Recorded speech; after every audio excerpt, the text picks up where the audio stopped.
खासदार संजय दिना पाटलाची पत्रकारांना अर्वाच्य भाषेत शिवीगाळ, परत आला तर मारून टाकेन, मुजोर संजय पाटलाची पत्रकारांना थेट धमकी। पीबीजीए, मुंबई मराठी पत्रकार संघ, प्रेस क्लब आणि विधिमंडळ वार्ताहर संघटनांकडून संजय पाटलाचा निषेध। मुख्यमंत्री उपमुख्यमंत्र्यांकडे दाद मागणार, पत्रकार संघटना आक्रमक। संजय दिना पाटलाच्या वक्तव्यावरून मुख्यमंत्री फडणवीसांकडून तीव्र नाराजी व्यक्त। मुख्यमंत्री फडणवीस आणि उपमुख्यमंत्री शिंदेंमध्ये चर्चा, संजय पाटलासह मग्रूर नेत्यांना समज द्या, फडणवीसांची नाराजी। संजय दिना पाटलाचं वक्तव्य रागातनं, पत्रकारांची भावना दुखावण्याचा हेतू नव्हता, संजय दिना पाटलांना दिलगिरी व्यक्त करण्यास सांगितलंय, उपमुख्यमंत्री शिंदेंचं यावर भाष्य।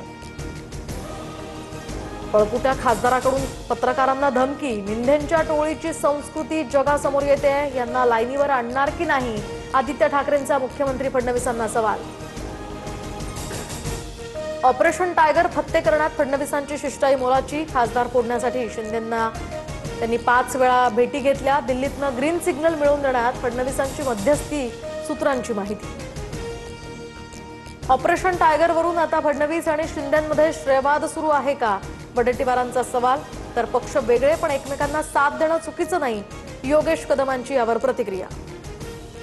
पुण्यामध्ये फुटीर 6 खासदारांविरोधात ठाकरेंची शिवसेना आक्रमक, प्रतिकात्मक अंत्ययात्रा काढून खासदारांविरोधात आंदोलन, कार्यकर्त्यांकडून जोरदार घोषणाबाजी।